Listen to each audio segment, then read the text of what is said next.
hukumnya tidur waktu khutbah Jumat? Apakah sah salat Jumatnya? Salat Jumatnya sah, cuman tidak sempurna. Kalau cerita sah dan tak sah, salat Jumatnya sah, tapi tidak sempurna. Ar-raka'atani fiha, 2 rakaat, wal khutbatani fiha, 2 khutbah, khutbah 1, khutbah 2, maqamal raka'ataini minaz zuhri. Bukan hadis Nabi, ucapan ulama.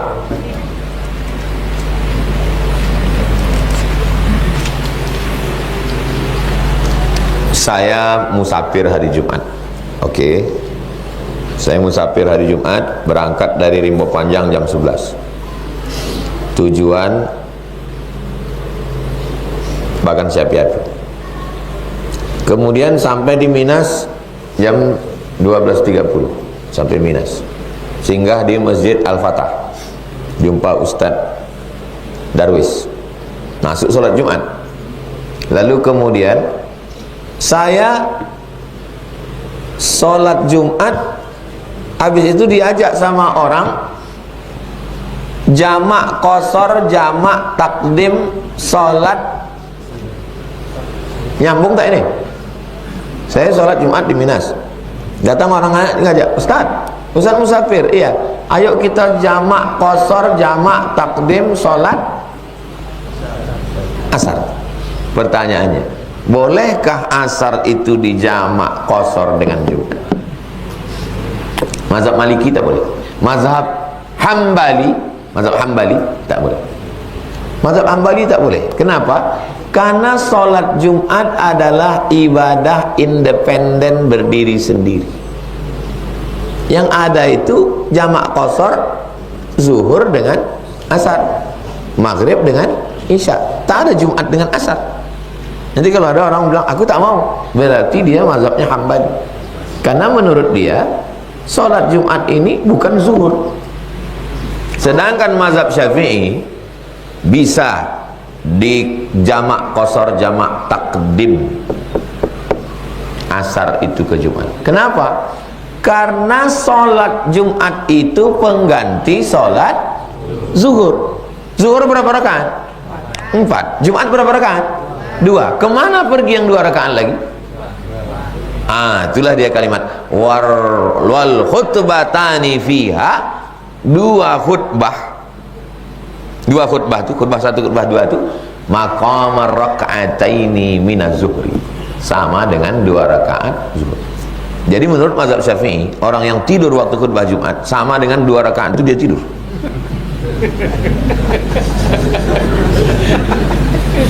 Mazhab Syafi'i. Itu juga lah dalil, buka nanti pendapat Imam Nawawi. Imam Nawawi mazhab Syafi'i mengatakan Jumat itu ada qabliyahnya atau tidak? Mazhab Hambali, Jumat itu tak ada qabliyahnya. Karena sholat Jumat berdiri sendiri. Mazhab Syafi'i, Jumat itu kan pengganti zuhur. Zuhur itu ada tak qabliyahnya? Ada. Kalau yang digantikan ada qabliyahnya, maka yang menggantikan juga ada qabliyahnya. Jelas? Dia perbedaannya sedikit, tapi dia merembet kemana-mana. Bolehkah dijamak qasar asar dengan Jumat? Boleh. Kenapa? Karena boleh menjamak qasar asar dengan zuhur, maka boleh juga dengan Jumat, karena Jumat adalah pengganti zuhur. Adakah qabliyah Jumat? Ada. Kalau zuhur ada qabliyahnya, maka Jumat pun juga ada, karena Jumat adalah pengganti zuhur. Jadi kalau kita tengok ada perbedaan pada furu', pada cabang-cabang, tengok usulnya. Usul dasar perbedaan itu apa? Dasar menyebabkan perbedaan itu adalah melihat sholat Jumat itu apakah dia sholat yang berdiri sendiri atau dia adalah pengganti dari sholat yang pokok. Apa hukumnya berimam sholat? Apa hukumnya berimam sholat kepada imam yang merokok? Batal sholat. Dia sedang merokok. Banyak jamaah ini mau ngetes saya. Mana bisa dia ngetes saya? Saya kan tukang ngetes orang.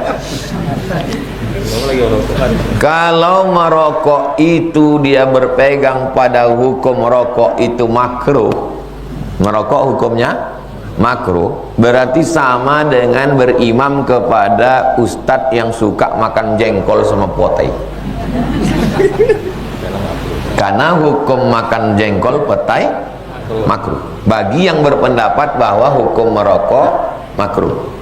Menurut kau rokok itu apa hukumnya? Aku ikut fatwa MUI, rokok itu makruh. Imam kau tadi suka merokok, ya sama macam makan petai, makan jengkol, makan kerupuk jengkol. Tapi kalau dia berpendapat bahwa rokok itu haram, Muhammadiyah fatwa Muhammadiyah rokok itu haram. NU makruh karena kiai banyak merokok. Muhammadiyah mengatakan merokok itu haram. Berarti berimam kepada imam yang perokok itu sama dengan berimam kepada orang fasik. Orang yang melakukan perbuatan haram itu berarti imamnya fasik. Itulah kenapa Salafi tidak mau berimam kalau imamnya mencukur jenggot, karena bagi mereka berjenggot itu wajib. Berjenggot itu wajib, berarti mencukur jenggot hukumnya haram. Maka orang yang mencukur jenggot tiap hari berarti dia fasik. Menurut mazhab Hambali tak boleh berimam kepada yang fasik. Paham? Paham tak paham? Saya sedang mau mengajarkan tentang dasar mazhab orang. Kenapa ya? Aku tengok kalau Pak Imam itu yang maju, nggak mau orang tuh jadi makmum di belakang. Itulah dasarnya. Karena dia tidak mau berimam kepada imam fasik. Dalam mazhab Hambali tidak boleh hukumnya berimam kepada imam yang fasik. Tapi mazhab Syafi'i ada misalnya imam suka dugem. Semua karaoke diskotik tuh ya. Tapi suaranya bagus. Bismillahirrahmanirrahim. Terus antum di belakang dia. Kalau mazhab Hambali tak, karena tidak boleh berimam kepada imam fasik. Tapi kalau mazhab Syafi'i, laka wa alaihi, pahala solat berjamaah kau dapat, masalah fasik dia itu urusan dia.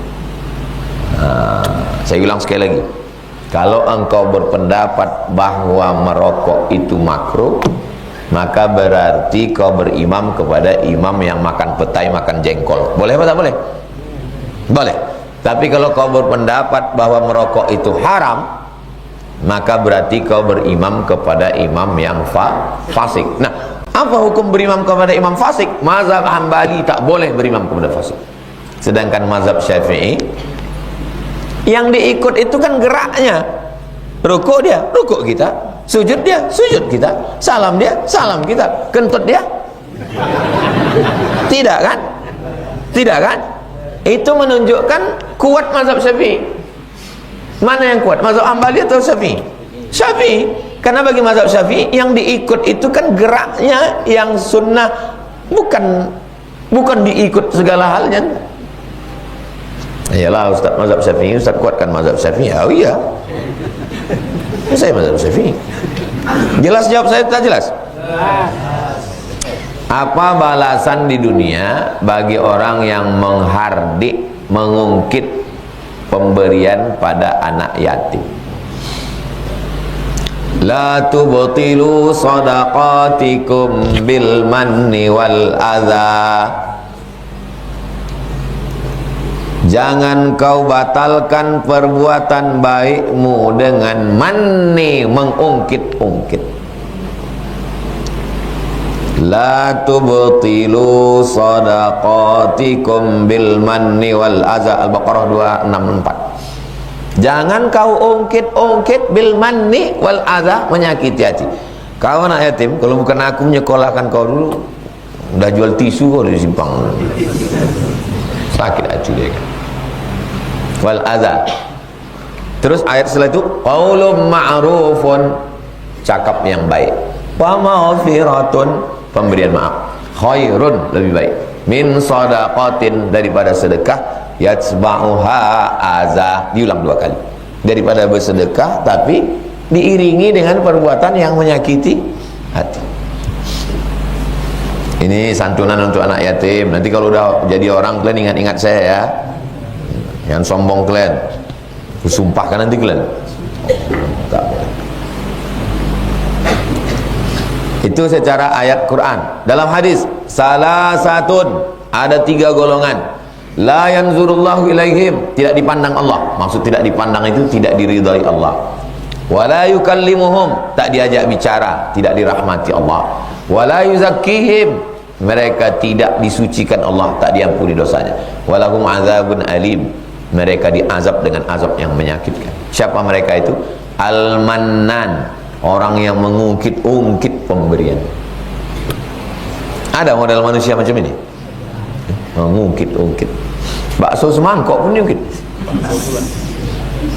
Kau dulu waktu susah aku ngasih bakso sama cireng, aci digoreng. Kalau bukan aku yang ngasih, tak mencicip kau. Sekarang sombong kali katanya. Oh, nggak boleh. Makanya antum kalau ada niat ngasih, kasih. Kita kalau ngasih orang, habis itu kita ungkit lagi, 2 rugi kita. Duit kita habis, pahala tak ada. Bagus tak usah kasih. Ini kalau ditanya orang, kok pelit kali? Aku suka mengungkit-ungkit, maka aku tak mau rugi 2 kali. Daripada duitku habis, pahala aku hilang, bagus aku tak ngasih. Seorang bapak sambung, antum nikah sama janda, ayahnya meninggal atau cerai hidup, maka antum disebut orang sekarang, dulu bapak tiri, kasar kali, disebut dengan bapak sambung, karena antum menyambung kasih sayang ayah, itu disebut bapak sambung. Seorang bapak sambung berkata kasar terhadap anak sambungnya, anak yatim dan belum berkeluarga, dan selalu membandingkan dengan anak kandungnya yang sudah berkeluarga. Kalian kalau tidak siap mental nikah dengan janda, bagus kalian tak usah. Karena yang kalian nikah itu bukan cuma emaknya, tapi juga mampu menyayangi anak. Ini termasuk, ini tak siap mental. Dinikahinya emaknya tapi anaknya dimusuhi. Padahal kau disebut sambung itu karena kau menyambung.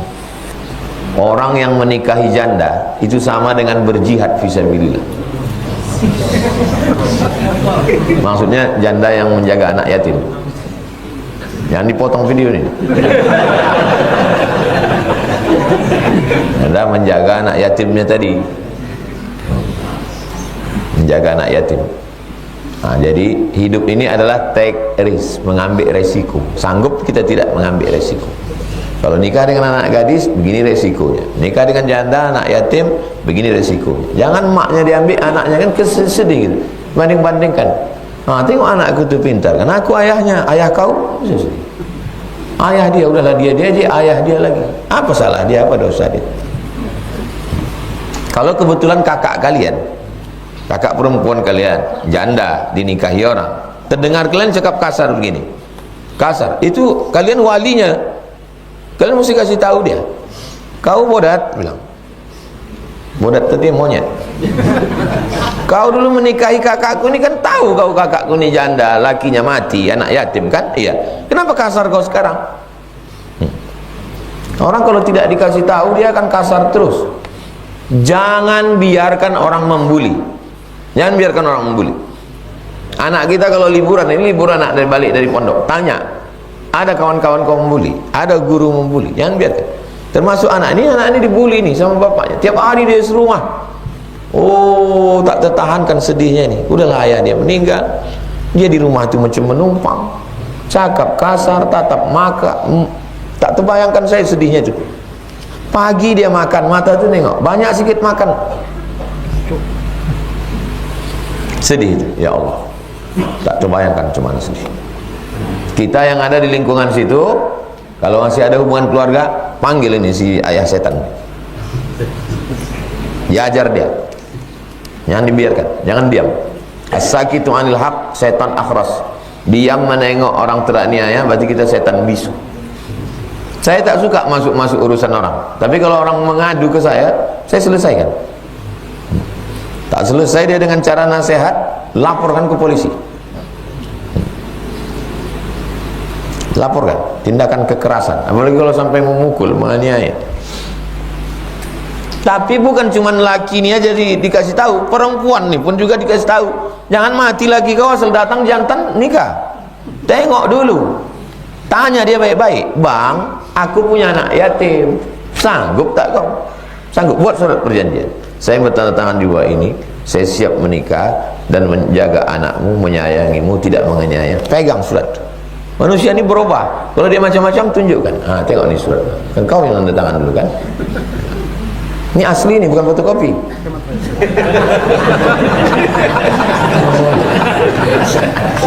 Jangan hilang yang asli itu. Susah nanti. Bagaimana seandainya kita tidak tahu tentang keluarga ibu? Kita, yang kita urus itu, kita hidup nih begini. Biar saya kasih tahu cara berpikir ya. Main otak, set cara mengatur otaknya. Kita urus urusan kita, jangan diurus urusan orang. Ini kunci hidup. Ya, yang saya kasih ini kunci-kuncinya aja. Urus urusan kita, jangan urus urusan orang. Kalau mau tenang. Dah. Yang kedua, lakukan yang bisa kita buat, yang kita tahu. Yang tak tahu, tak usah cari-cari. Ini. Bagaimana kalau kita tak tahu keluarga ibu kita? Macam mana mencarinya orang kita tak tahu? Tak tahu kita.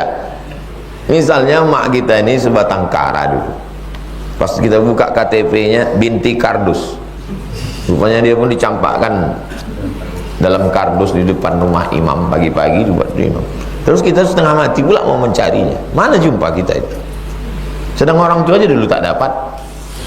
Jadi kita urus aja yang bisa kita urus. Apa yang bisa kita lakukan kalau emak kita itu tak tahu kita keluarganya? Kita undang anak yatim, pergi kita ke panti asuhan, kita sekolahkan, buatkan sumur bor, bebaskan tanah, bangunkan masjid, sedekah, zikir, doa. Ini sibuklah mencari. Saya sedang mencari keluarga ibu saya ini Pak Ustaz. Sedang ibumu pun tak tahu, siapa pun tak tahu. Dah bolak-balik saya browsing di internet.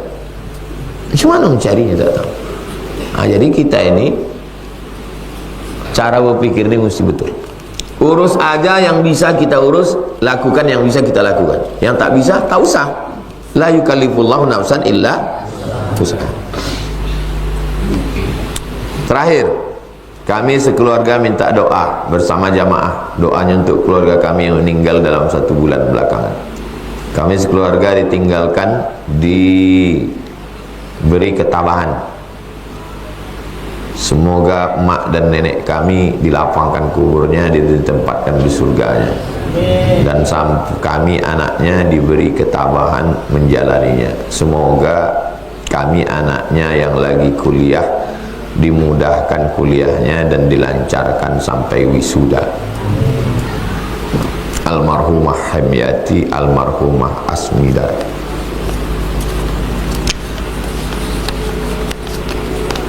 Antum selalu melihat satu arah. Antum selalu melihat satu arah, melihat ustaz. Coba sekali-sekali antum duduk di atas ini untuk menengok ke bawah. Kita ini coba-coba melihat 2 arah. Jangan melihat satu arah. Antum kalau melihat satu arah hanya menengok. Begitu juga tentang mati nih. Kita selalu melihat satu arah. Orang mati, orang mati, orang mati. Coba 2 arah. Kita jadi orang mati menengok orang hidup. Berpikir 2 arah. Antum hidup, yang kuliah masih memikirkan UKT, memikirkan judul skripsi, memikirkan sidang, memikirkan kerja, memikirkan nikah, memikirkan anak, memikirkan sekolah anak, memikirkan pajak makin naik, memikirkan minyak mahal, memikirkan kredit rumah. Orang mati istirahat. Jadi sebetulnya yang berat ini hidup apa mati? Hidup. Jadi antum jangan terlalu sedih mikirkan orang mati. Orang mati itu sudah selesai dia.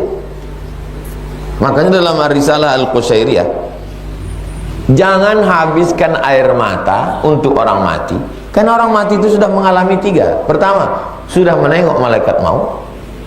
Yang kedua, sudah merasakan sakaratul maut. Yang ketiga, insya Allah sudah husnul khatimah. Jadi jangan habiskan air mata untuk orang mati, sisakan untuk kita sedikit.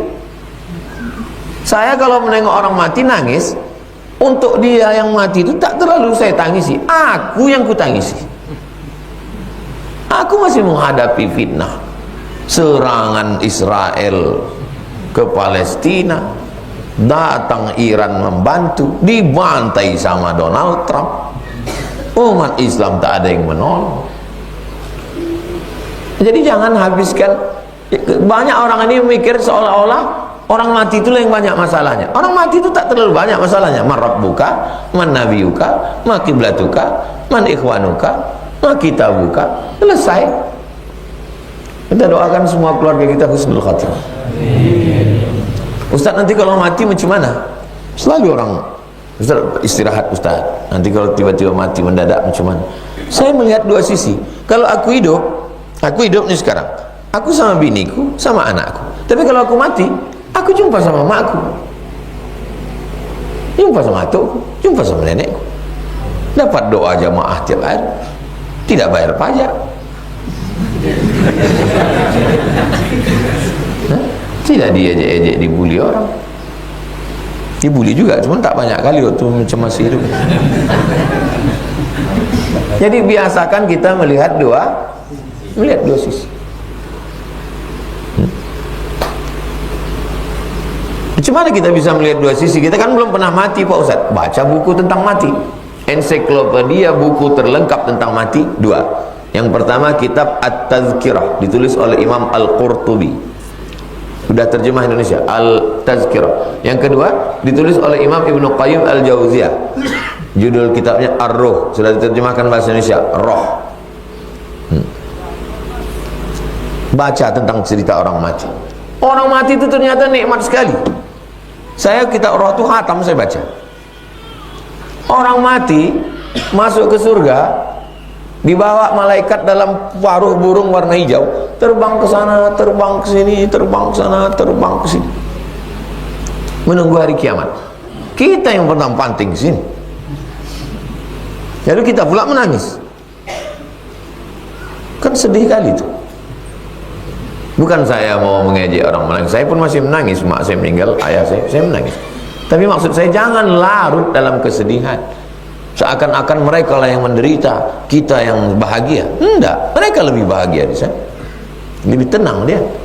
Ada anak yang menangisi orang tuanya, "Mak, sedih kali aku." Kalau bolehlah maknya itu menjawab, "Justru setelah aku mati ni jauh dari kau ni lah agak tenang aku sikit," kata mak. Dulu waktu serumah sama kau ada aja yang kau minta duit, minta ini, tak punya motor, minta pinjamkan motor tetangga, tak mau mak tu ditinju pula. Itu yang di Bekasi kemarin, tak punya motor, miskin dia, susah.